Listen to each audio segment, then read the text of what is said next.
Beloved soul, I ask you a question that echoes through eternity. What word are you speaking over your life today? Is it the word of lack, fear, and delay? Or is it the word of abundance, faith, and immediate supply? For the word you speak is the wand that shapes your destiny.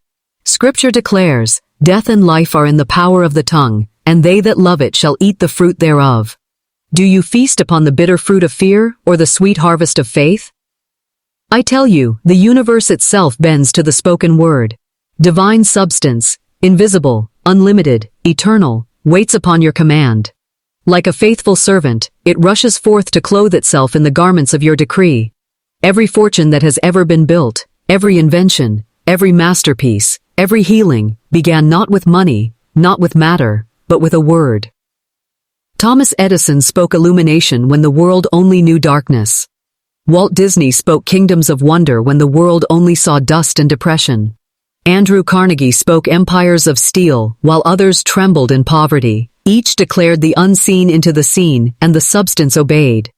So I ask you, dear listener, what word will you dare to speak tonight? Will you declare with unshakable authority, "I now dissolve and release every appearance of lack. I now command riches, health, joy, and divine opportunities to rush to me, for I am one with the infinite supply, and no good thing shall be withheld from me." The heavens are listening. The law of divine right action is waiting for your decree. Speak the word, and your world must change. If your heart is ready to awaken to this truth, if your soul longs to step into the river of abundance that God has already prepared for you, then stay with me until the end. For the word that turned paupers into billionaires, the word that heals the sick, the word that opens every closed door, is about to be revealed to you. Tell me, beloved soul, what word are you speaking over your life today? Is it the word of faith, the word of triumph, the word that calls substance out of the unseen? Or is it the word of fear, the word of lack, the word that chains you to shadows that were never yours to carry? For your life is nothing but the echo of your own decree. You stand at the gate of your destiny with the keys of heaven upon your tongue. You are richer than Carnegie, more inventive than Edison, more daring than Columbus when you speak the word of God with faith unshaken. The universe is but a mirror of your command, awaiting the sound of your trumpet. What mountains could move if you dared to speak? What rivers would part if you dared to say, "Let there be"? What wealth, what health, what joy could rush in if you cast away the language of fear and clothed yourself in the garments of praise? I ask you now, will you continue to rehearse defeat, or will you rise and declare victory? Will you speak death, or will you speak life? For the tongue is the rudder of the ship, and the voyage of your soul bends to the helm of your words. If you are ready to awaken to the exact declaration that turned me from lack to abundance, from shadows to glory, from wandering to reigning, then stay with me now. For the word you speak today shall set in motion a billion unseen messengers of supply, opening vaults, moving kings, bending nations, and ushering you into your divine inheritance. Subscribe to this channel now, beloved traveler, and let us walk together into the kingdom where your word is law and your faith is the currency of heaven. Beloved, hear me now. In the beginning was the Word, and the Word was with God, and the Word was God.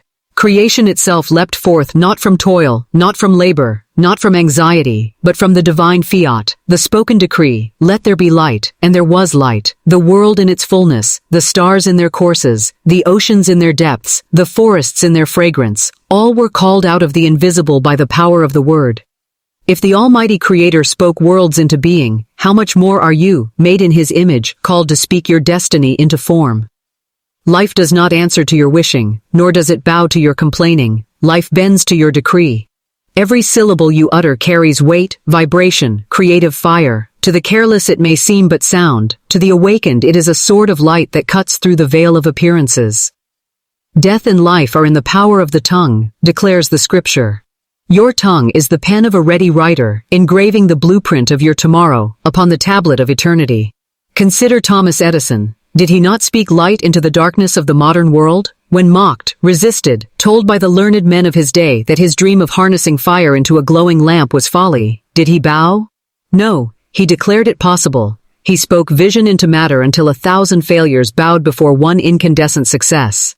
Or look upon Andrew Carnegie, a poor boy in Scotland, who dared to declare riches where no riches could be seen. He spoke prosperity, studied it, decreed it, until steel obeyed his voice and industry bent to his command.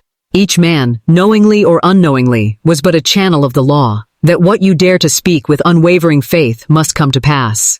Beloved soul, you are not the echo of circumstance. You are the decree of heaven clothed in flesh. Speak lack, and lack will multiply. Speak fear, and fee. Will grow teeth. Speak sickness, and your body will bow to the idol of decay. But speak abundance, and the storehouses of supply open. Speak health, and your very cells rejoice with new song. Speak joy, and the morning stars sing again within your heart. For substance, divine substance, follows the spoken word as the shadow follows the form. The unseen quickens to your voice, like armies awaiting the command of their king. I tell you a secret, a truth so radiant that if you grasp it, your days of wandering in the wilderness shall end forever. The universe is voice-activated, faith is the electricity, and your words are the switch. The law does not respond to your silence, nor to your sighs, but to your command. Your tongue is your wand, your staff, your scepter. What you decree in the secret chamber of faith, heaven hastens to fulfill openly. Think not that words are idle things. The careless chatterer says, "It is only talk."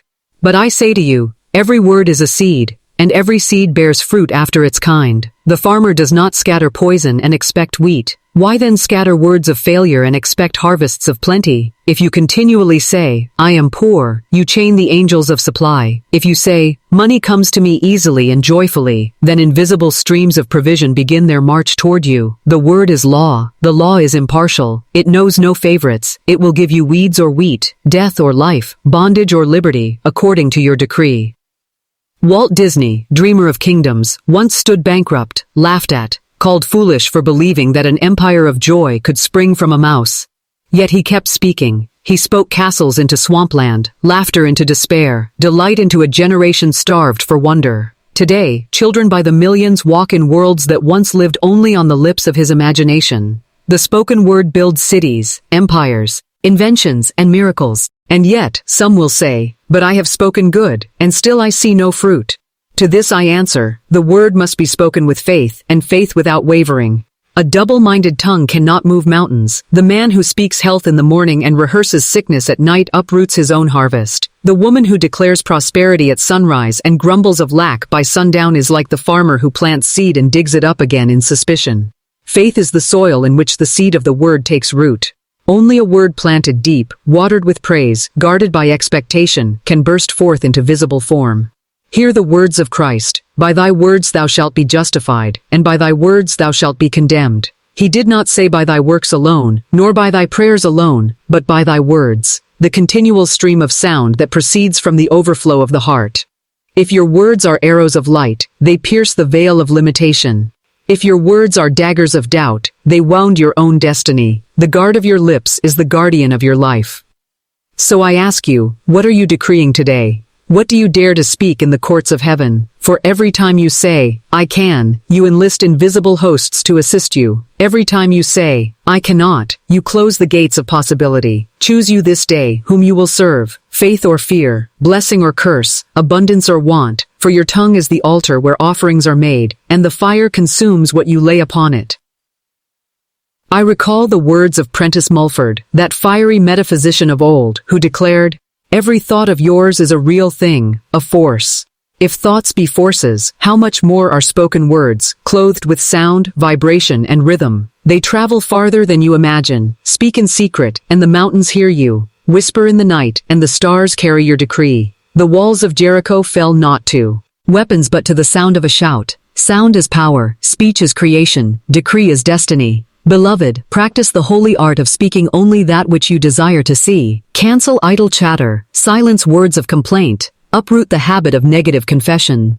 For every "I can't" there must be born an "I can." For every "I am sick" there must be declared "I am whole." For every "I am poor" there must thunder "I am rich in divine supply." Begin now. Speak as a king, decree as a queen, for you are heir of God, joint heir with Christ, and your words are the golden scepter by which you rule your kingdom. And if the world mocks you, smile. If they call you foolish, rejoice, for the foolishness of faith confounds the wise. Did not Noah build an ark by decree before rain was ever seen? Did not Abraham call himself father of nations while childless? Did not Jesus command a dead man, "Lazarus, come forth," and the grave obeyed his voice? So too shall your Lazarus, your dead dream, your buried vision, rise and walk when you speak its name with faith. Nothing resists the words spoken in divine authority. Beloved soul, pause now, breathe, let the truth sink deep. Feel the weight of your tongue, the glory of your speech. You are not a beggar at the gates of fortune. You are a commander of supply. Every word you speak is a hammer building the cathedral of your life. Speak carelessly, and you construct ruins. Speak wisely, and you raise palaces. Speak with faith, and you inherit the kingdom. Speak with fear, and you wander in the desert. Which shall it be? Lift your voice now and declare, I am one with the divine word. My words are seeds of light. What I decree manifests swiftly by the power of God in me. Let this be your anthem, your shield, your daily song. And as you speak, heaven listens, earth obeys, and your world changes before your very eyes. Beloved, hear me again. There is no word that falls to the ground void when it is clothed in faith. The invisible substance of God is quick, responsive, ever ready to shape itself around the mold of your decree. Divine substance is not limited, not rationed, not counted by man's arithmetic. It is infinite, inexhaustible, eternal. You cannot drain it, you cannot bankrupt it, you cannot finish it, for as long as God is, His supply is. Yet divine substance requires the spoken word to take shape, just as clay requires the sculptor's hand. Without your decree, substance remains formless, like water without a vessel, like marble without a chisel. Your word gives it shape. Your faith gives it form. Your praise sets it free. You have heard it said, ask, and ye shall receive. Seek, and ye shall find. Knock, and it shall be opened unto you. The asking is not begging, for begging is unbelief. The asking is declaring. The asking is speaking as one who knows his inheritance is secure. A prince does not beg for bread in his own kingdom. He commands the table to be set. So must you speak as a prince of heaven, not as a beggar of earth. Think of Napoleon Hill, who penned the immortal truth, whatever the mind can conceive and believe, it can achieve. What is belief but the word fixed in the heart, the decree uttered with conviction?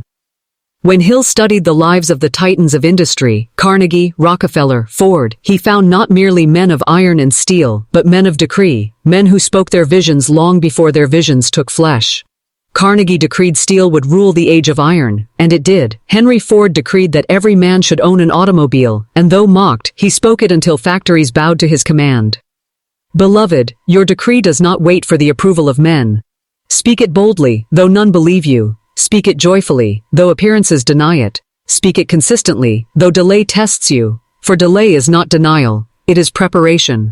When Daniel prayed, his answer was sent at once, but the angel was hindered by resistance in the heavens. Yet persistence prevailed. So too, your decree may meet resistance in the invisible, but if you hold fast, angels fight for you, unseen forces labor for you, until the promise bursts through. There is no wasted word in faith. Even now some of you are reaping harvests of words spoken years ago, some of joy, some of sorrow. But do not fear, for every false crop can be uprooted by the higher decree of truth. You can cancel every idle word with a word of faith. You can uproot every thorn with a word of blessing. The word of God in your mouth is sharper than any two-edged sword, piercing even to the dividing asunder of soul and spirit, cutting down every false decree, planting new seeds of glory. Do not say, but Florence, I have spoken faith and nothing has changed. Beloved, things always change when you speak faith. Sometimes the mountain moves slowly, but it moves. Sometimes the waters part not in one instant but in stages, as the Red Sea opened with a strong east wind all night.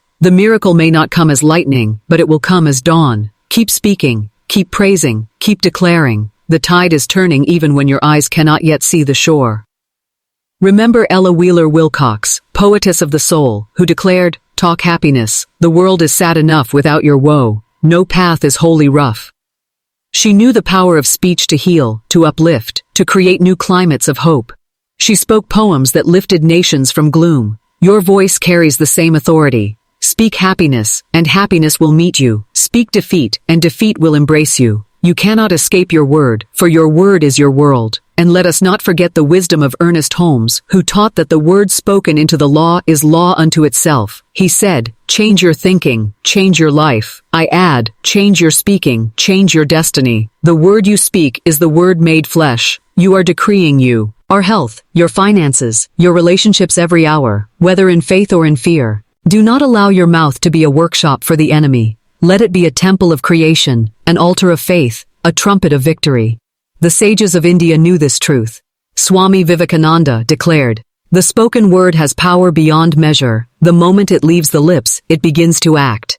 He knew that mantra, sacred utterance, reshapes reality. And is not your every declaration a mantra? When you say, I am strong, you chant a mantra of strength. When you say, I am weak, you chant a mantra of despair. Which shall it be? The law works whether you know it or not, whether you intend it or not. Therefore, awaken. Use your words as keys to heaven, not chains of bondage. Consider this, even your body listens to your word. Tell a child he is sickly, and sickness clings. Tell him he is strong, and strength awakens. Speak continually of disease, and your cells respond with disorder. Speak continually of health, and your immune system rises like an army to defend you. Dr. Frank Crane once wrote, "Our words make our world. We are our own advertisements." Beloved, you are advertising to your own body every hour. What commercial are you playing within your cells? Health or decay, life or death? Choose wisely, for your body is the loyal servant of your word. And listen closely, even money listens to your decree. Money is not evil, money is neutral, divine substance, a servant awaiting command. Speak ill of it, and it flees. Condemn it, and it resists you. Bless it, and it flows. Declare, money is always in circulation for me. Divine supply never fails. And watch as avenues open. Speak as if abundance is already yours, and soon it shall be.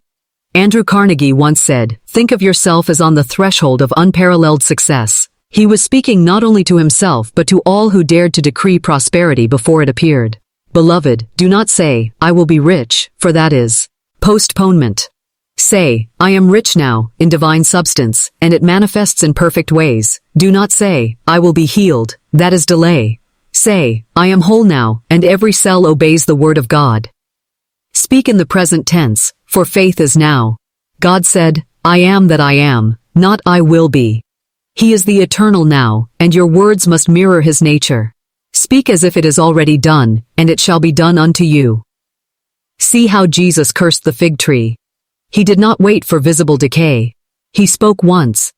No man eat fruit of thee hereafter forever. And though the leaves looked green that day, the root was already withering.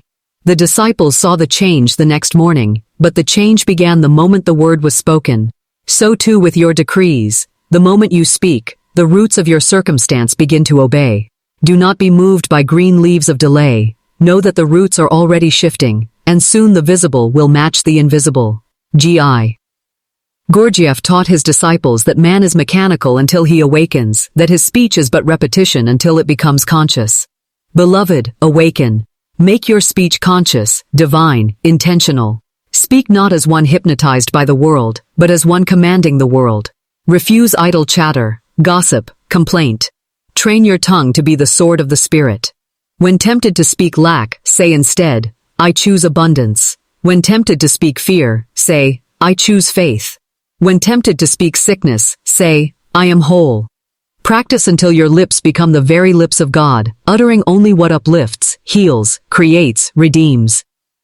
Do not fear contradiction. Appearances may scream the opposite of your decree, but appearances are shadows, while the word is substance. Speak as light, and shadows must flee. Speak as truth, and lies must bow. Speak as victory, and defeat must surrender. The Roman Empire seemed eternal, yet a Nazarene carp. Enter spoke words that outlived it. Empires fall, but the word endures. Circumstances shift, but the decree remains. Hold fast to your decree until the unseen crystallizes into seen. Beloved, you are learning the holy science of the spoken word, the alchemy of sound, the geometry of speech.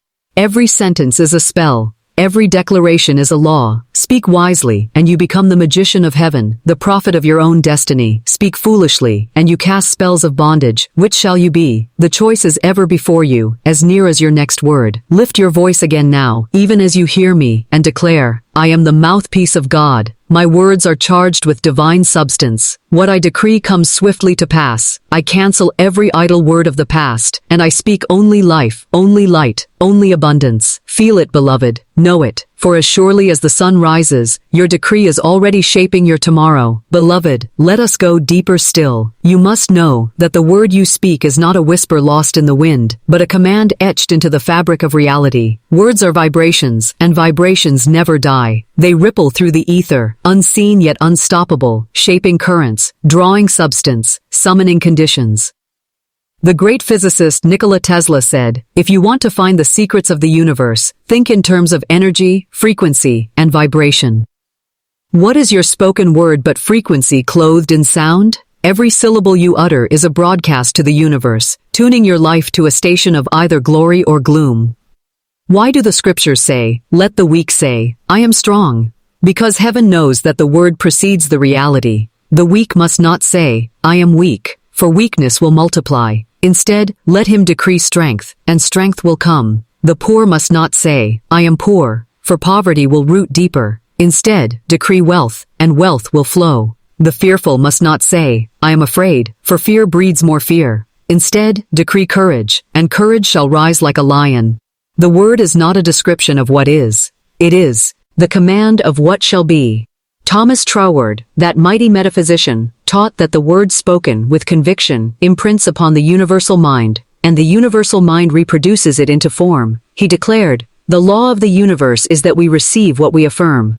This is no superstition. This is no child's fable. It is divine law. Just as the law of gravity is impartial, so too the law of the word. Whether you affirm blessing or curse, it shall be unto you. Whether you affirm abundance or lack, health or disease, victory or defeat, the law obeys impartially. Heaven and earth pass away, but the word endures forever. Consider the oracles of old, who spoke destinies over kings and nations. Their words shaped empires. And consider the prophets of modern times, those inventors, artists, leaders, who dared to speak vision against the tide. Did not Orison Swett Marden rise from poverty to proclaim that success is born of right thinking and right speaking? Did not Christian D. Larson declare, "Believe in yourself and all that you are"? These were words spoken into a world of despair, and they became seeds of empires of hope. Beloved, if men and women of clay and dust could decree such wonders, how much more you, a child of the Most High?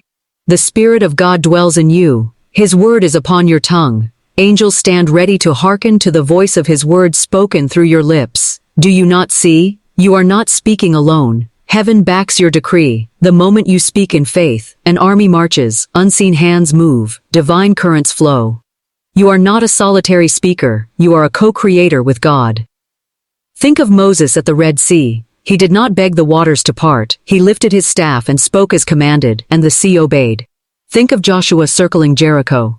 He did not calculate how thick the walls were, he shouted with the people, and the walls collapsed. Think of David before Goliath. He did not murmur, perhaps. He declared, "This day will the Lord deliver thee into mine hand," and the giant fell. Always the decree preceded the victory, always the word came before the miracle. You say, "But I am surrounded by lack," then decree, "My cup runneth over." You say, "But I am weak," then decree, "The Lord is the strength of my life." You say, "But I see no way," then decree, "I walk in paths of righteousness prepared for me." You say, "But I am afraid," then decree, "I fear no evil, for God is with me." What you speak continually you magnetize, you attract, you become. Do not underestimate the habit of daily speech. Words spoken once may pass lightly, but words spoken daily carve grooves in the subconscious, and the subconscious moves mountains. Say, "I cannot afford it," again and again, and your subconscious will make sure you cannot. Say, "I always prosper," again and again, and your subconscious will open ways for prosperity. Repetition is the chisel that shapes stone. Speak long enough, and your subconscious becomes a servant of your decree. And when subconscious and spirit unite, nothing can stop the manifestation. Even Carl Jung glimpsed this truth when he said, "Words are animals, living creatures that have their own spirit." He understood that words carry archetypal power, forming images in the deep psyche, drawing realities into being.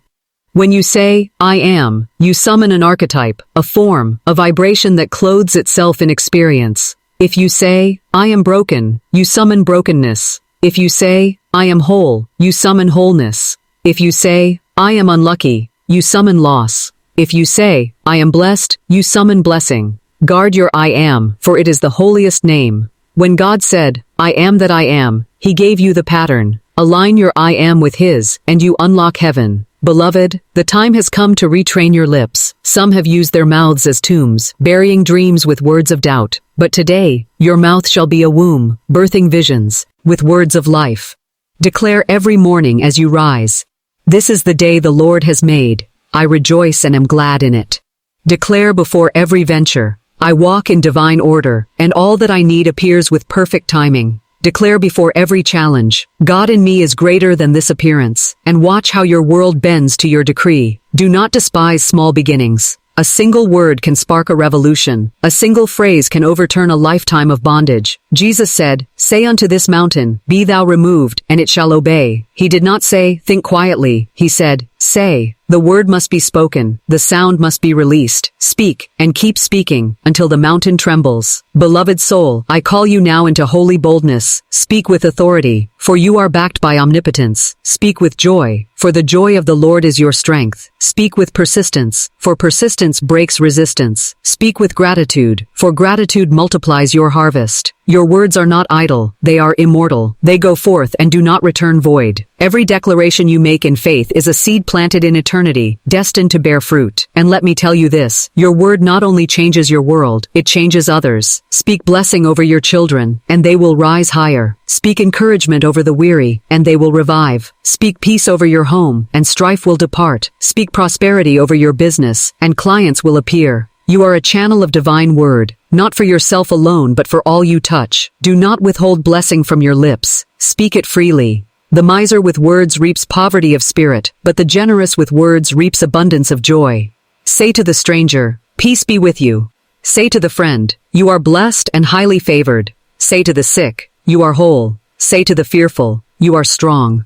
These words are not flattery, they are prophecy, and prophecy creates the future. Beloved, you are learning to walk as a word-bearer, a light-bringer, a speaker of life. Heaven waits for your decree. Angels bend to your command. Substance rushes to your call. Will you speak as a beggar or as a king? Will you murmur defeat or decree victory? The choice lies ever upon your tongue. Lift your voice one final time in this part and declare, "My words are seeds of power. I plant only truth, only love, only abundance. I decree health, wealth, and joy. My word does not return void. Heaven backs my decree. I speak, and it is done." Beloved soul, the word you speak must be clothed in the garment of faith, else it drifts powerless in the winds of doubt. Faith is the golden oil that keeps the lamp of your decree burning. Faith is the invisible bridge between your word and its manifestation. Without faith, words are like arrows without a bowstring. They fall limp to the ground. With faith, words are like flaming swords that cut through iron gates. For faith is the substance of things hoped for, the evidence of things not seen. Faith is the very currency of heaven, the medium of exchange between your decree and God's inexhaustible supply. You ask, what is faith? Faith is the assurance that the invisible is more real than the visible. Faith is the bold conviction that the promise is already fulfilled, though the evidence of your senses screams the opposite. Faith is sight without eyes, hearing without ears, knowing without proof. Faith does not beg. Faith declares. Faith does not tremble. Faith commands. Faith does not wait for signs. Faith is itself the sign. Hear me well.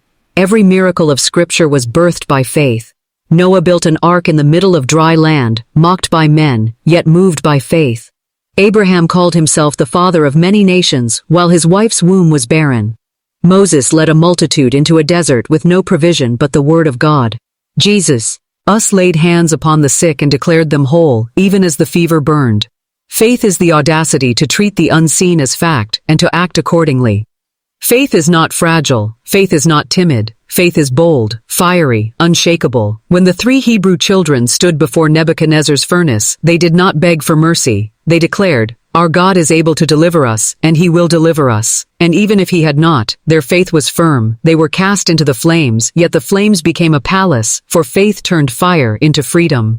Beloved, you must know, faith is not mere belief. Belief may waver, but faith stands. Belief is mental. Faith is spiritual. Belief says, "I think it might be possible." Faith says, "It is done." Belief depends on circumstances. Faith creates circumstances. Belief is a seed. Faith is the harvest. Belief is the map. Faith is the journey.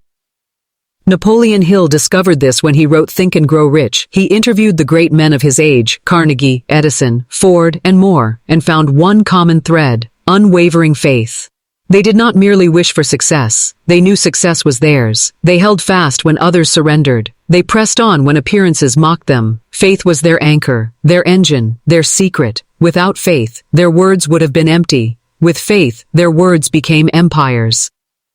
Andrew Carnegie spoke faith when he declared that steel would shape the modern world, though at the time he was a poor immigrant boy. Thomas Edison spoke faith when he said, "I have not failed. I've just found 10,000 ways that won't work." Faith made him press on until light burst forth from filament. Walt Disney spoke faith when he sketched castles on napkins while banks laughed him out of their doors. Faith kept him speaking until kingdoms of joy arose from swampland. Faith is persistence married to vision. Faith is stubborn in the face of delay. Faith does not crumble when doors close, for faith knows the right door is already opening.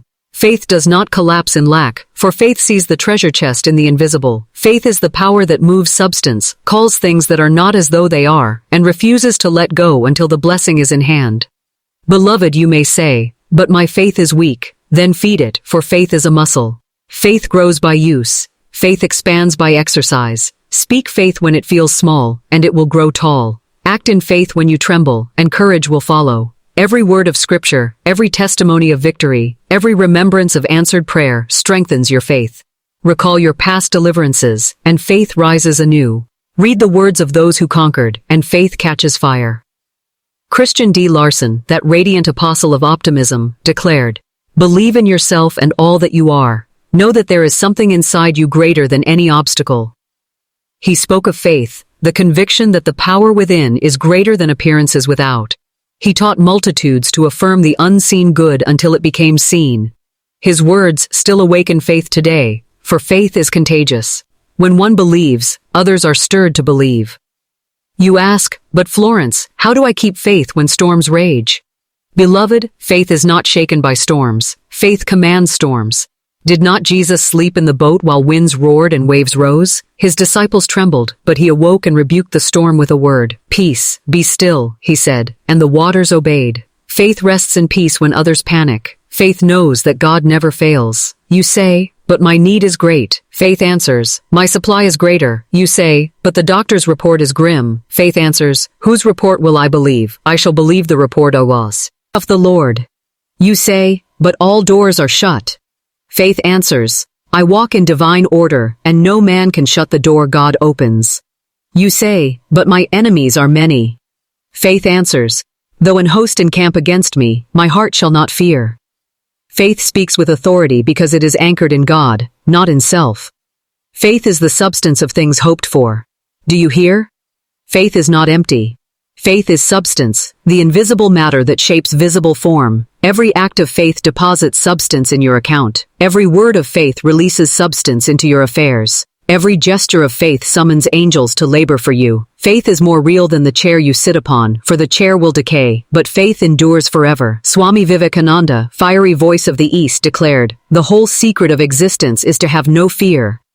Fear is the thief of faith. Fear robs the tongue of power. Fear paralyzes the decree. Fear bows to appearances, while faith commands appearances to bow. When you conquer fear, faith flows unbroken. Replace every what if of fear with a God is of faith. Say not, "What if I fail?" but declare, "God in me cannot fail." Say not, "What if lack continues?" but declare, "God is my endless supply." Say not, "What if sickness remains?" but declare, "God in me is health eternal." Faith is the antidote to fear, the light that banishes darkness, the fire that consumes doubt. Beloved, let me reveal the great secret. Faith is a law. It is not a mood, not a whim, not a fragile hope. It is law. The law of faith decrees that whatsoever you believe, whatsoever you decree with conviction, comes to pass. Jesus said, "According to your faith be it unto you." Not according to your neighbor's faith, not according to luck, but according to your faith. This is the law of the kingdom. It does not fail. Dr. Frank Crane once wrote, "Faith is not belief without proof, but trust without reservation." He saw that faith does not argue with evidence, nor beg for guarantees. Faith trusts, faith rests, faith knows, and that knowing is stronger than armies, firmer than mountains, richer than gold. With faith, a pauper becomes a king. With faith, the sick become whole. With faith, the impossible bows. Beloved, cultivate faith as your greatest treasure. Guard it as your crown jewel. Feed it daily with the bread of truth. Speak it into every situation. When lack whispers, answer with faith. When fear shouts, sing with faith. When appearances rage, laugh with faith. For faith is the victory that overcomes the world. Do not confuse faith with willpower. Willpower strains. Faith flows. Willpower tires. Faith renews. Willpower depends on human effort. Faith depends on divine source. You are not asked to wrestle the universe into submission. You are asked to align with God, speak His word, and rest in faith. The results are His. the decree is yours. Look upon the life of George Mueller, who fed thousands of orphans without asking men for a penny. He prayed, believed, and supply came. When cupboards were bare, he gave thanks in faith, and food arrived at the door. Faith was his supply chain. He lived proof that the unseen is more abundant than the seen. So too can you live by faith. Faith for daily bread, faith for healing, faith for guidance, faith for abundance, faith that refuses to let go until the blessing comes. Faith that wrestles through the night and emerges with a new name. Faith that lifts you from victim to victor, from beggar to king, from wanderer to heir. Beloved, faith is not only for saints and sages, it is for you, it is for today, it is for every bill, every ache, every dream, every decision. Faith does not belong to temples only, it belongs to the marketplace, the kitchen, the sick room, the boardroom. Wherever you stand, faith is your companion, your shield, your supply. And now I say to you, rise, rise in faith, speak boldly, act courageously, walk confidently, for the God who clothed the lilies, who fed the sparrows, who parted the seas, is your God. He has not changed, his power is not diminished, his promises are not broken. All he asks is faith. Lift your voice now, beloved, and decree, I walk by faith, not by sight. My words are clothed in faith. I see the invisible, I believe the impossible, I receive the inevitable. My faith is substance, my faith is evidence, my faith is victory. It is done. Beloved, hear me. Faith without vision is like wings without sky, like a lamp without oil, like a ship without compass. Vision is the eye of faith, the divine imagination, the holy faculty that paints the invisible before it becomes visible. Vision is the architect's blueprint, the sculptor's sketch, the dreamer's seed. Without vision, the people perish. Without vision, faith has no target. Without vision, words fall into void. But with vision, ah, beloved, with vision, the whole universe conspires to bring forth your decree. God created by vision before he created by word. For the Spirit brooded upon the waters, holding the image of galaxies, oceans, forests, and man in his mind. Then he spoke, let there be, and the picture took form. Even the Almighty began with vision, and you, made in his image, must do the same. Speak, yes, but also see. Decree, yes, but also imagine. Hold before your inner eye the finished picture, and refuse to let it go until substance conforms to vision. Beloved, this is no idle daydreaming. This is not vain fancy. This is divine imagination, the same power that raised empires, birthed inventions, healed nations. Walt Disney saw castles while swamps lay before him. The Wright brothers saw flight woe. Heil men mocked them. Edison saw light while darkness reigned. Carnegie saw skyscrapers while others saw only mud and smoke. Each held vision so firmly that the invisible bent to the visible. Vision is the womb of manifestation. Do you not recall the words of Habakkuk? Write the vision, and make it plain upon tables, that he may run that readeth it. For the vision is yet for an appointed time, but at the end it shall speak, and not lie. Though it tarry, wait for it, because it will surely come. The prophet knew the secret. The vision must be written upon the heart, engraved upon the soul, painted in vivid color upon the canvas of imagination. And though delay may test you, though appearances may mock you, the vision shall not lie. It will surely come. Beloved, vision is not optional, it is essential. The man without vision drifts like a leaf in the wind, tossed by every circumstance. The woman without vision bends to every whisper of fear. But the one who holds vision is like a lighthouse, unmoved by storm, steady in purpose. Vision gives direction. Vision fuels persistence. Vision is the magnet that draws supply, the flame that kindles faith, the seed that grows into empire. See it now. When Jacob desired blessing, he placed rods before his flocks, marked with the images he desired. The sheep conceived before the vision, and the offspring bore the pattern. What you behold, you beget. What you picture, you produce. What you continually see within, you will one day walk within. Vision is conception, and manifestation is birth. Beloved, take heed to what you allow your inner eye to gaze upon. If you continually picture disaster, disaster will come. If you continually imagine failure, failure will meet you. But if you hold steadily the image of abundance, abundance shall manifest. If you envision health, your body aligns. If you picture victory, your enemies bow. Guard the gates of your imagination, for they are the gates of creation. Dr. Frank Crane once said, "Our eyes are the windows. through which our souls picture the world. He meant that vision is not only outward, but inward. You can live in palaces yet see yourself poor, and poverty will bind you. You can sit in rags yet see yourself clothed in glory, and glory will come. It is not what is outside you that determines destiny, but what picture you hold within. Beloved soul, let me reveal this holy truth. The subconscious is your silent servant, ever ready to reproduce the pictures you impress upon it. It does not argue, it does not reason, it does not judge. It simply accepts. If you continually see yourself sick, the subconscious molds the body to match. If you continually see yourself rich, the subconscious molds circumstances to align. If you continually see yourself victorious, victory becomes inevitable. Your subconscious is the soil, your vision is the seed. Sow carefully. Carl Jung taught of archetypes, images embedded in the collective unconscious, shaping the destinies of men and nations. He saw that images are powers, living entities that draw realities to themselves. Beloved, when you hold a vision, you are summoning archetypal power. You are aligning with eternal patterns that demand fulfillment. Do not take vision lightly. It is dynamite of the spirit. You ask, but Florence, how do I hold vision when my world contradicts it? Beloved, that is the very test. Vision is not given to confirm the present. Vision is given to create the future. Joseph saw dreams of greatness while he was but a shepherd boy. His brothers mocked him, threw him in a pit, sold him as a slave, imprisoned him unjustly. Yet the vision burned within, unquenchable, and in due time, the pit gave way to the palace. The slave became ruler, the dream became destiny. Hold your vision through the pit, through the prison, through the mockery, and you will stand in the palace. Do not be swayed by appearances. Appearances are shadows, fleeting as mist. Vision is substance, eternal and true. Appearances scream, it cannot be. Vision whispers, it is done. Appearances change with the wind. Vision remains steadfast as the rock. Which will you believe? Choose vision, and appearances will bow. Beloved, learn the holy art of visualization. Morning and night, close your eyes and picture the end already accomplished. See yourself living in abundance, walking in health, clothed in joy. Feel it, smell it, taste it, rejoice in it. Make it so vivid that your subconscious accepts it as reality. Soon, outer conditions will conspire to match the inner picture. The world is but a mirror of the image within. Change the picture, and you change the reflection.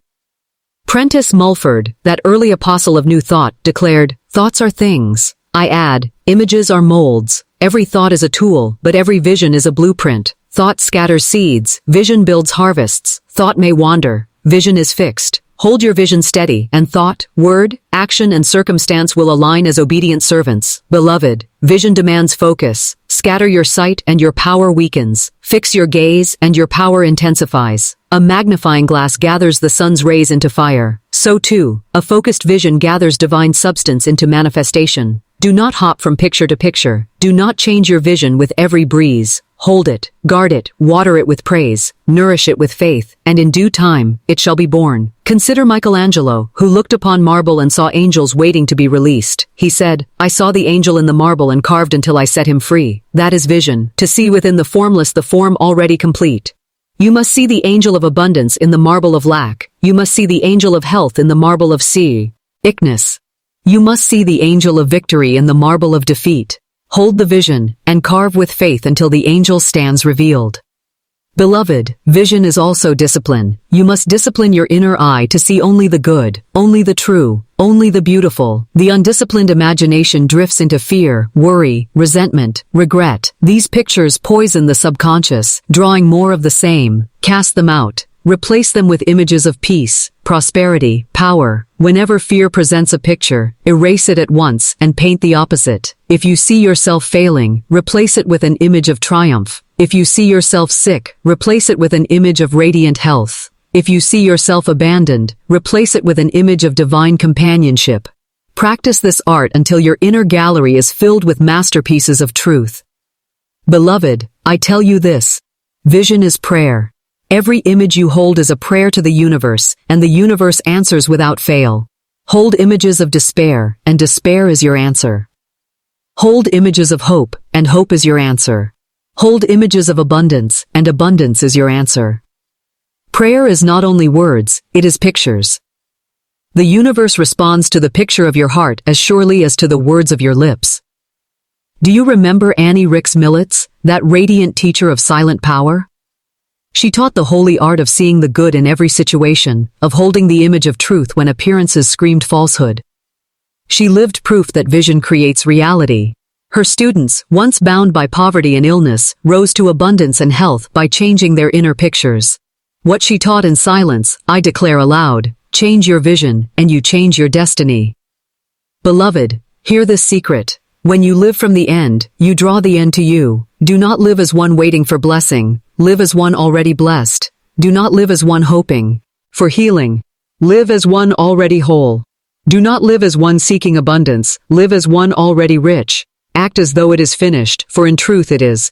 Speak, walk, rejoice as though the vision is fulfilled, and it must fulfill. This is the law. Did not Jesus say, "When ye pray, believe that ye receive them, and ye shall have them"? He did not say, "Believe you will receive." He said, "Believe you receive, now."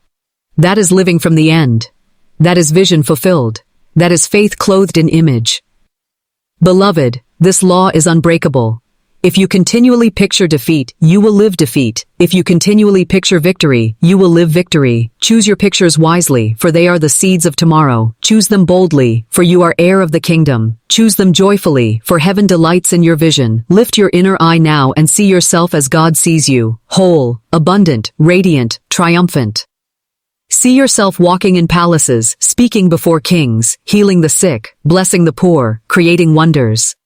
Hold this vision as your truth, and it shall surely come.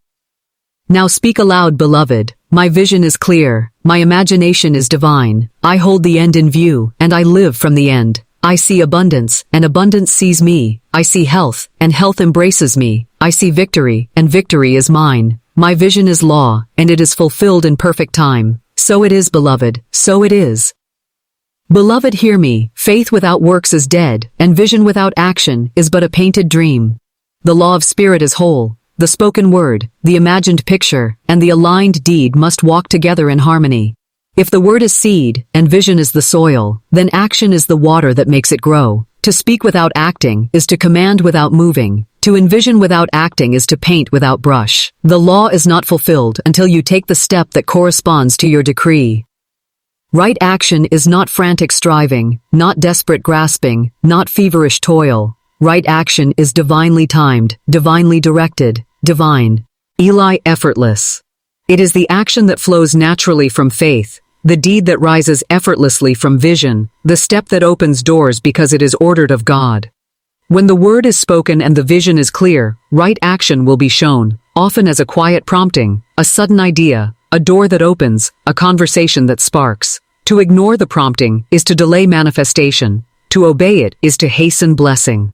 Consider Noah, beloved. He heard the word of God. He saw the vision of the ark. But had he not lifted hammer and wood in obedience, his family would have perished. Right action saved them. Moses heard the word, saw the vision of Israel delivered, but it was right action that raised the rod and parted the sea. Jesus himself spoke, he envisioned, and yet he acted. He stretched forth his hand to heal, he broke the loaves to feed, he walked upon water when others sat in fear. The word, the vision, and the deed, these three are the trinity of manifestation. Beloved, how many souls speak great decrees, hold vivid visions, and yet sit idle, waiting for heaven to drop gold into their lap. They say, I believe, I imagine, yet they refuse the small step that begins the miracle. They wait for perfect conditions, forgetting that perfect conditions arise from perfect faith. The harvest is promised, but you must sow the seed. The supply is yours, but you must cast your net. Right action is the bridge between unseen substance and visible supply. Do you remember the story of the man at the pool of Bethesda, paralyzed for 38 years? Jesus asked him, Wilt thou be made whole? The man spoke of excuses, of delays, of conditions unmet. But Jesus gave him a word of right action. Rise, take up thy bed, and walk. And as the man obeyed, strength flowed. Had he waited for angels to stir waters, he would still be there. But right action, rising, lifting, walking, release the miracle. Beloved, right action is the language of obedience. It may seem small, but it carries heaven's weight. When Peter cast his net at Christ's command, though he had fished all night in vain, the net broke with abundance. When the widow poured oil into borrowed vessels at Elisha's word, though logic mocked, the oil flowed until no vessel remained. When Abraham stepped forth, leaving his father's house though he knew not where, nations were born from his seed. Each step of right action may seem insignificant, yet it contains worlds. But beware, beloved, of wrong action. Wrong action is action born of fear, not faith. Wrong action is striving against the current, forcing doors shut by God, chasing shadows. Wrong action is manipulation, deceit, dishonesty, greed. These actions carry poison, and though they may glitter for a season, they collapse into dust. Right action is effortless because it flows with divine law. Wrong action is exhausting because it resists divine order. Ask yourself, am I acting from fear or from faith? Am I moving from lack or from vision? Am I driven by desperation or guided by divine prompting?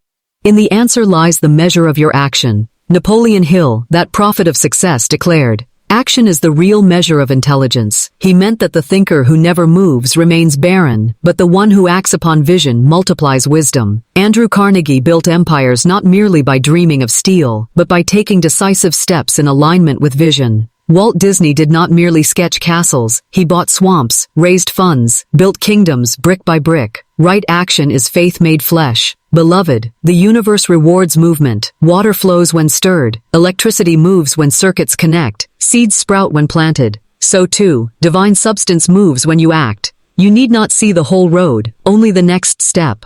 When Israel stood before the Jordan, the waters did not part until the priests set foot in the river. When you take the step, the path appears. Right action reveals the hidden staircase.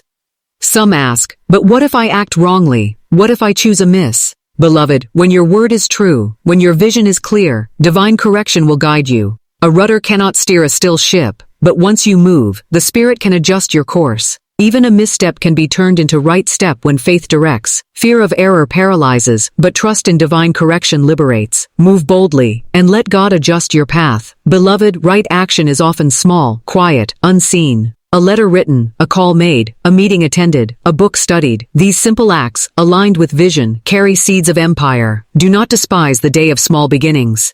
Edison's first experiments failed thousands of times, yet each small action carried him closer to light. Carnegie began as a telegraph boy, each small step building to empire. Every giant oak was once a seed planted in faith. Act now, however small, and heaven magnifies your deed. Right action is also consistent. One drop of water may seem weak, but many drops carve valleys. One stroke of chisel seems nothing, but many strokes reveal angels in marble. One faithful step daily builds palaces. Do not demand instant results. Persist in right action, and results must come. Faith speaks, vision sees, but persistence acts again and again until manifestation is born. Beloved, align your actions with your words. If you declare abundance yet hoard in fear, your action cancels your decree. If you declare health yet indulge in habits of destruction, your action contradicts your vision. If you declare love yet act in bitterness, your action denies your prayer. Let your deeds match your word, and heaven's power flows unhindered. When word, vision, and action agree, manifestation is inevitable.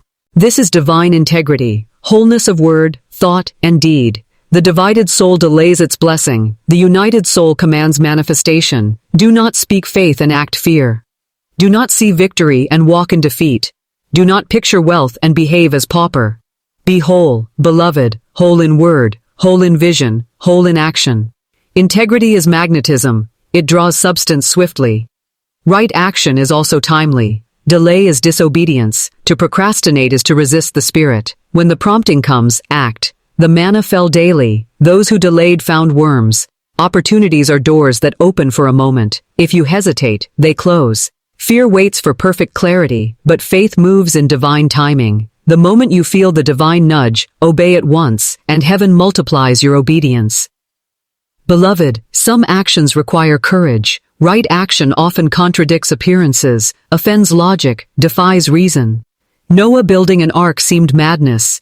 Abraham leaving his homeland seemed folly. Peter stepping on water seemed impossible, yet obedience turned folly into miracle. Do not fear ridicule. Vision is always mocked until it manifests. Act in faith, and your mockers will one day marvel. Let us speak aloud now, beloved, to seal this truth. I am obedient to divine prompting. I act in faith, not fear. My deeds align with my word and my vision. Every step I take is ordered of the Lord. My actions are right actions. My timing is divine timing. My results are inevitable. I am a doer of the word, and my manifestation is sure.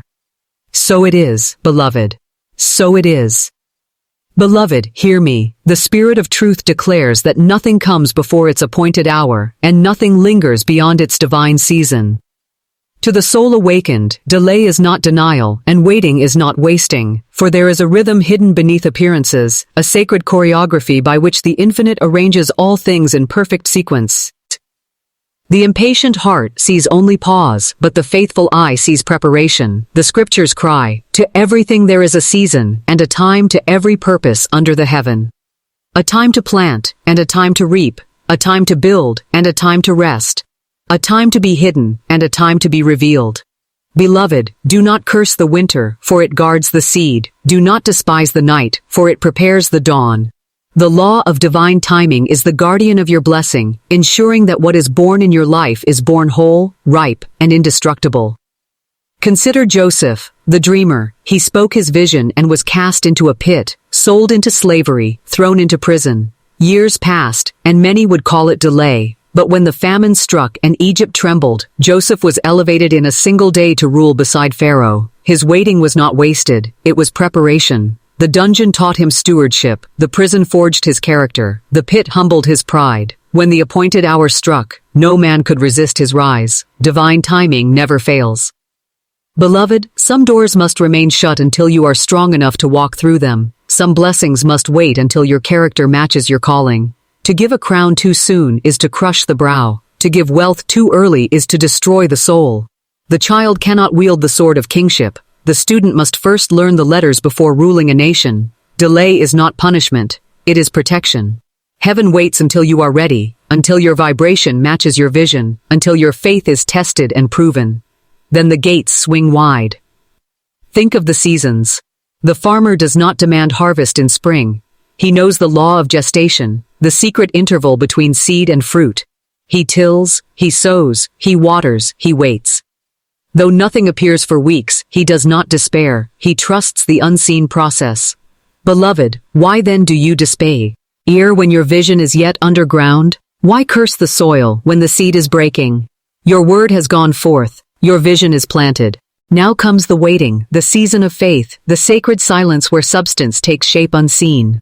Even Christ, beloved, though the Son of the living God, submitted to timing. He was hidden for 30 years, revealed only in 3. He told his mother at Cana, "Mine hour is not yet come." But when the hour struck, water turned to wine, blind eyes opened, and the world was never the same. If the Master himself bowed to divine timing, shall we not also? Beloved, impatience is the thief of miracles. Impatience digs up the seed before it roots, rushes the sculptor before the statue forms, demands fruit before the tree is strong. Many abandon their vision in impatience, not realizing the hour of fulfillment was near. They speak the word, hold the vision, act in faith, yet falter in waiting. The law does not mock. The harvest is sure if you faint not. Trust the rhythm, and your vision must arrive on time, never late. Thomas Edison failed thousands of times before the light shone. Walt Disney was rejected hundreds of times before his kingdom was built. Napoleon Hill labored 20 years to write his book. These men understood that timing refines the vessel. Delay tempered them, sharpened them, prepared them to hold the weight of destiny. Their stories would not be eternal had they quit before the appointed hour. Beloved, divine timing is not passive idleness, it is active faith. Waiting is not slumber but watchfulness. The wise virgins trimmed their lamps though the bridegroom tarried. The faithful farmer tends the soil though no sprout appears. So too must you tend your vision while waiting. Speak the word daily, hold the picture clearly, act as if it is done. Prepare the table for the feast, though guests have not yet arrived. Expectation is the highest form of waiting. Hear me now, some delays are orchestrated to align you with people, places, and opportunities that are themselves ripening. Your blessing may be ready, but the players must assemble, the doors must open, the paths must converge. Heaven synchronizes all elements. The train does not leave until every passenger is aboard. The curtain does not rise until every actor is in place. Divine timing ensures that when your blessing arrives, it arrives complete, abundant, perfect. Beloved, the Israelites wandered 40 years in the wilderness, not because God forgot them, but because their consciousness was not ready. They had left Egypt outwardly, but Egypt still lived within them. Fear, doubt, rebellion. These had to die before they could enter the promised land. Your wilderness seasons are not wasted. They purge the old, strengthen the new, and prepare you for possession. What you call delay, heaven calls transformation.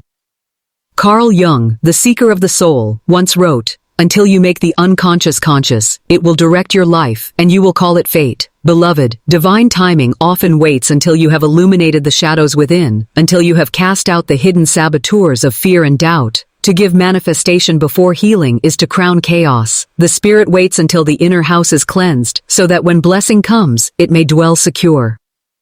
Do not envy those who seem to manifest quickly. Some fruits ripen fast, but rot faster. Yours may take longer, but it will endure. Better a slow-built mansion than a fast-erected shack. Better a gold refined 7 times than tin rushed from the furnace. What is divinely timed cannot be stolen, cannot be lost, cannot be destroyed. When it arrives to stay.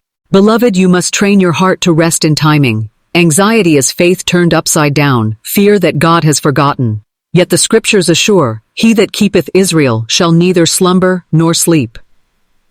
Heaven is never late. Even when Lazarus lay dead 4 days, Christ came at the appointed hour and declared, "I am the resurrection and the life."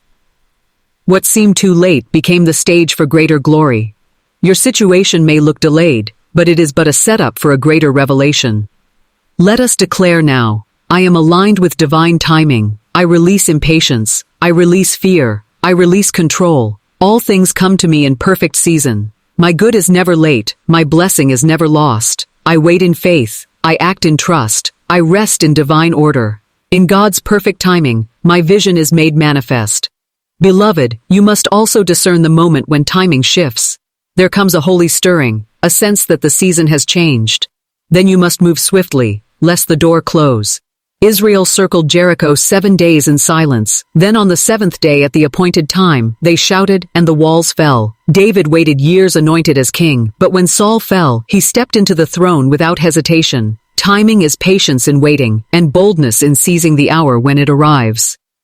Beloved, how shall you know your time? The Spirit within whispers, circumstances align, peace confirms, doors swing wide. You need not force nor strive. When the hour comes, it feels inevitable. You simply step through what heaven has already prepared. Divine timing carries a current. To resist it is impossible. To flow with it is effortless. Do not rush, beloved. Do not lag. Flow. Trust the river of divine order. For the appointed time is written upon your destiny. Though it tarry, wait for it, because it will surely come. It will not tarry. Speak with me now, beloved. I walk in divine timing.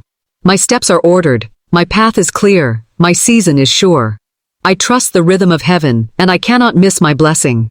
Delay is not denial, it is preparation. My good comes swiftly, surely, and perfectly. I am in rhythm with eternity. So it is, so it shall ever be.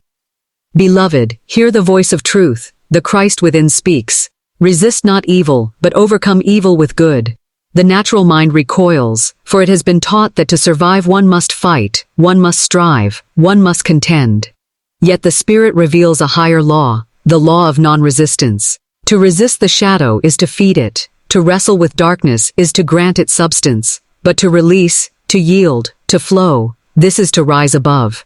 The eagle does not resist the storm. It spreads its wings and lets the current lift it higher. Beloved, you have been trained by the world to fight for every inch, to battle for every blessing. But heaven's law is opposite. What you clutch in fear flees. What you release in faith returns multiplied. The clenched fist cannot receive. The hardened heart cannot hear. The struggling soul cannot soar. Only in yielding comes power. Only in surrender comes victory. Look at water, beloved. It yields to every obstacle, yet wears down mountains. It flows where it is allowed, soft, silent, unstoppable. The Taoist sage Lao Tzu declared, "Nothing is softer or more flexible than water, yet nothing can resist it." So too the soul that practices non-resistance. It does not harden itself against appearances. It does not argue with shadows. It flows in faith, and by flowing, it prevails. The scriptures declare, "The Lord shall fight for you, and ye shall hold your peace." To resist is to believe you are the doer, to fight in your own strength. But to yield is to rest in God, to let the infinite act through you. This is not weakness but supreme power, for heaven moves in your stillness. As the psalmist wrote, "Be still, and know that I am God." Stillness is not passivity, but alignment. Non-resistance is not surrender to defeat, but surrender to victory. Consider the jujitsu master, who does not resist the opponent's strength, but redirects it, turning force upon itself. So too the metaphysician, when confronted with evil, he does not resist, argue, or fight, but speaks the word of truth, rests in divine law, and watches the shadow dissolve. For what you resist persists, but what you release evaporates into nothingness. Beloved, non-resistance is the law of prosperity. When you clutch money in fear, it slips through your fingers. When you demand, force, and strain, supply flees. But when you release, when you let go and trust, when you give freely, wealth flows in rivers. Andrew Carnegie, who built empires, declared, "The man who dies rich dies disgraced." He learned that clinging to wealth binds the soul, but circulation multiplies it. The generous hand is never empty, the open channel never dry. Walt Disney faced countless rejections. Banks laughed at his dreams. But he did not resist with bitterness. He flowed with persistence. He yielded to closed doors, moving to the next until the one opened. Non-resistance is not giving up. It is pressing forward without resentment, without entanglement, without the poison of resistance. It is to move like water, persistent yet yielding, patient yet unstoppable. Beloved, many ask, but must I not defend myself against evil? Must I not fight injustice? Hear me. To resist evil is to meet it on its own plane. To ascend higher is to dissolve it with love, with truth, with radiant faith. Christ, nailed to the cross, did not resist with swords. He spoke forgiveness, and his love broke the power of Rome. Gandhi, unarmed, toppled an empire by non-resistance, by refusing to meet violence with violence. Martin Luther King Jr. declared, "Darkness cannot drive out darkness. Only light can do that. Hate cannot drive out hate. Only love can do that." Beloved, non-resistance is not coward. Ice. It is divine courage. Look into your own life. How many hours wasted wrestling shadows, arguing with phantoms, clinging to resentments? What you resist grows in power. What you forgive dissolves. Release the grievance, and you free not only the other, but yourself. Forgiveness is the highest form of non-resistance, the refusal to chain yourself to the past. Ella Wheeler Wilcox wrote, "A wasted life is one that has not forgiven. Beloved, let go." Hear the law. Non-resistance is alignment with divine order. When the river flows one way, do not row against it. When the door closes, do not pound. Wait, for another will open. To fight what is not yours delays what is. To struggle against the tide exhausts the soul. But when you yield, you discover the current was carrying you to your blessing all along. The mystic Gurdjieff spoke of the energy wasted in inner considering, the endless resistance of the ego to what is. He taught that freedom comes by releasing resistance to reality, by flowing with what is without inner complaint. Beloved, this is not resignation, but mastery. For when you accept what is, you gain power to change it.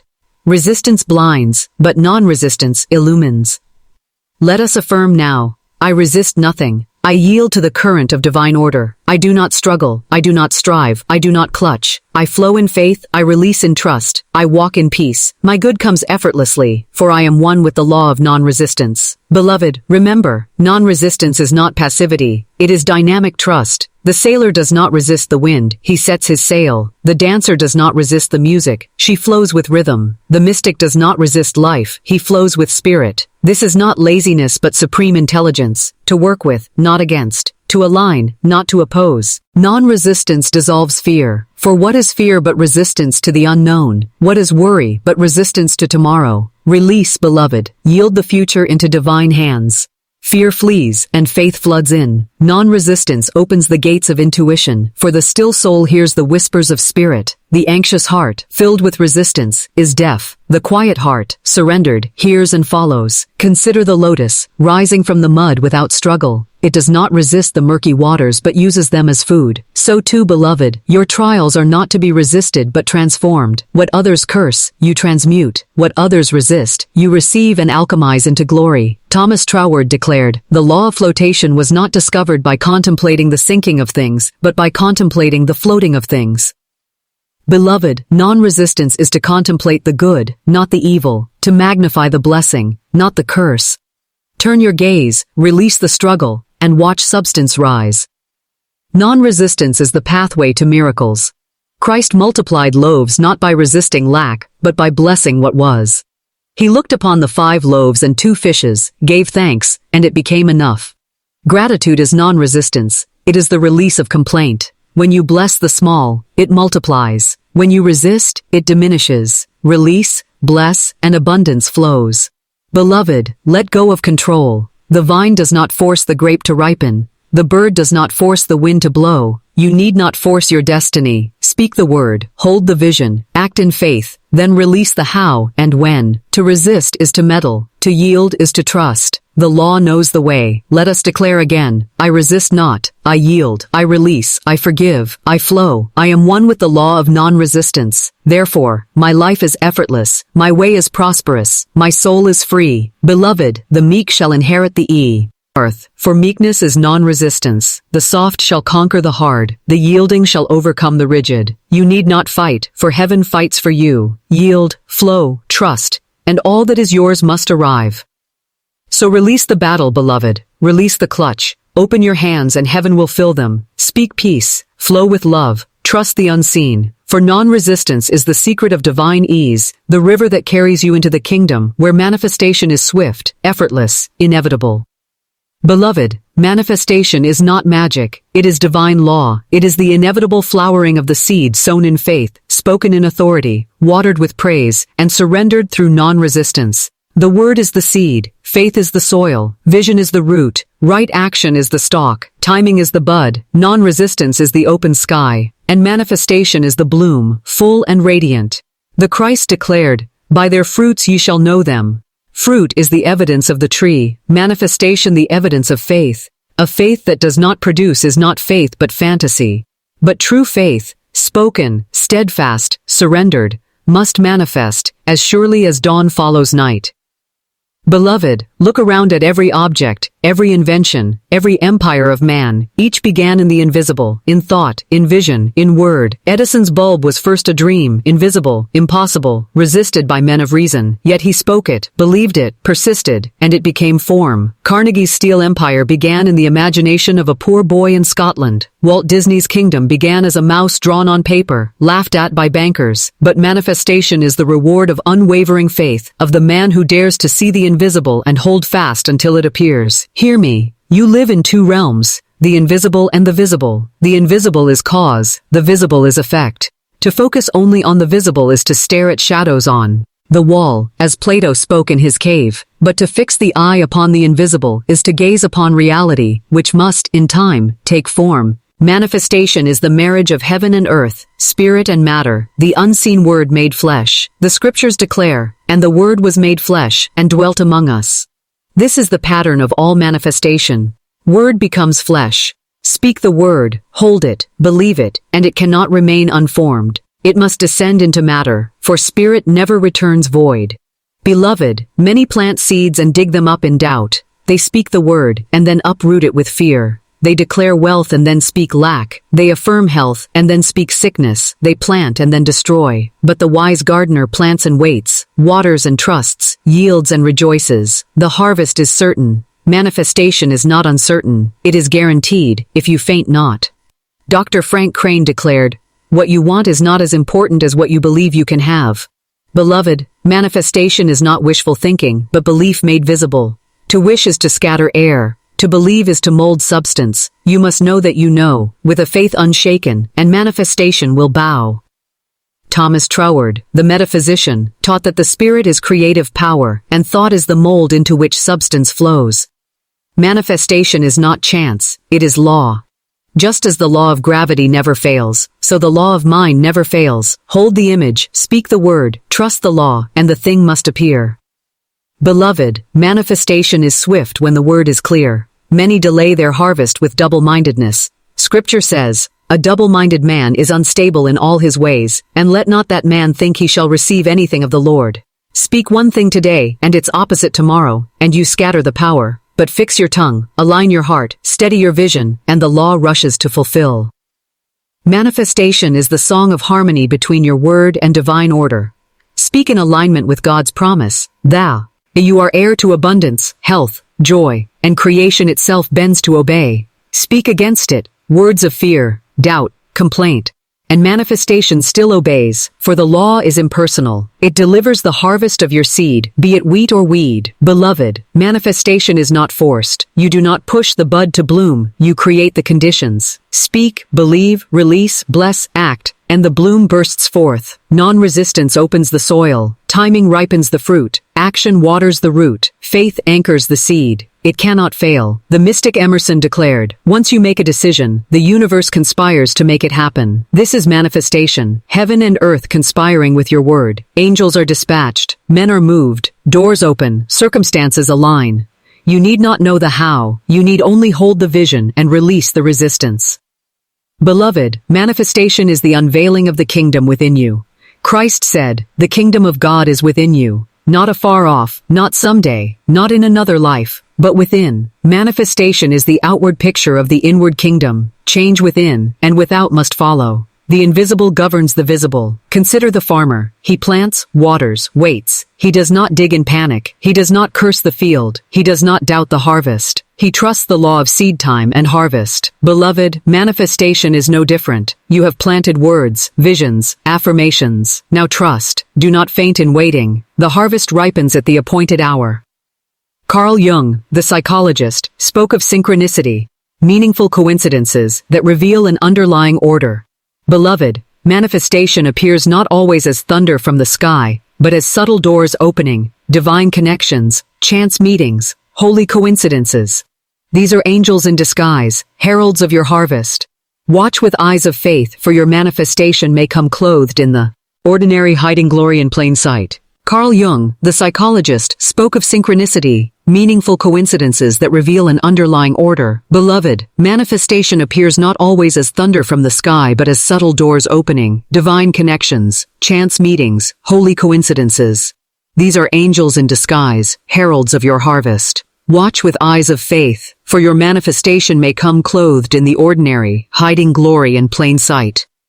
Beloved, the shadow self will whisper, it is not working. Fear will cry, you have failed. Doubt will murmur, it will never be. Resist not but release. Answer with the word. Faith is the substance of things hoped for, the evidence of things not seen. Hold steady, the unseen is more real than the seen. Manifestation is the proof of obedience to divine law. Speak, believe, release, and it must come. The scriptures say, ask, and it shall be given you. Seek, and ye shall find. Knock, and it shall be opened unto you. This is no metaphor but law. Ask, that is, speak the word. Seek, that is, act in faith.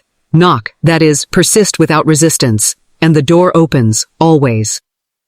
Napoleon Hill wrote, whatever the mind of man can conceive and believe, it can achieve.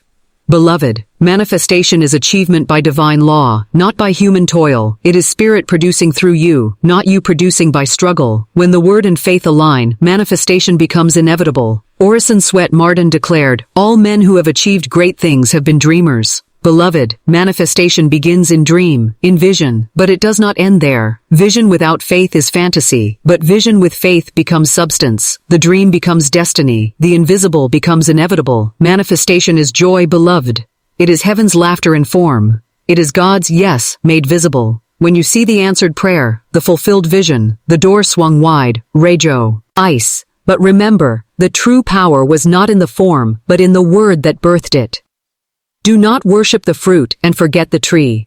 Rejoice in the manifestation, but glory in the lawgiver who made it so.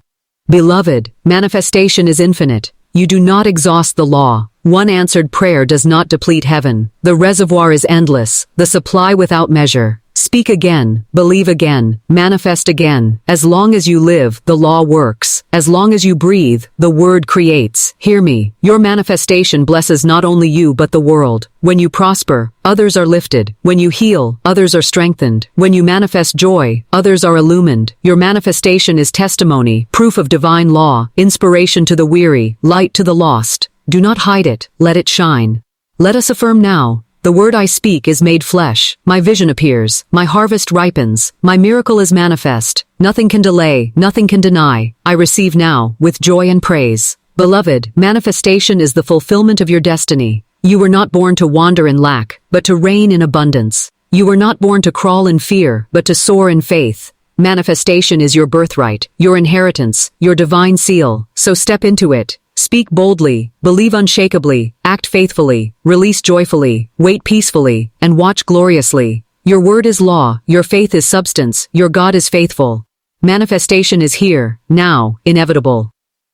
Beloved soul, if this truth has stirred you, if your spirit burns with faith, if your eyes are open to see the invisible and call it forth, then I invite you now. Subscribe to this channel, share this word, and let the law of manifestation reign in your life forevermore.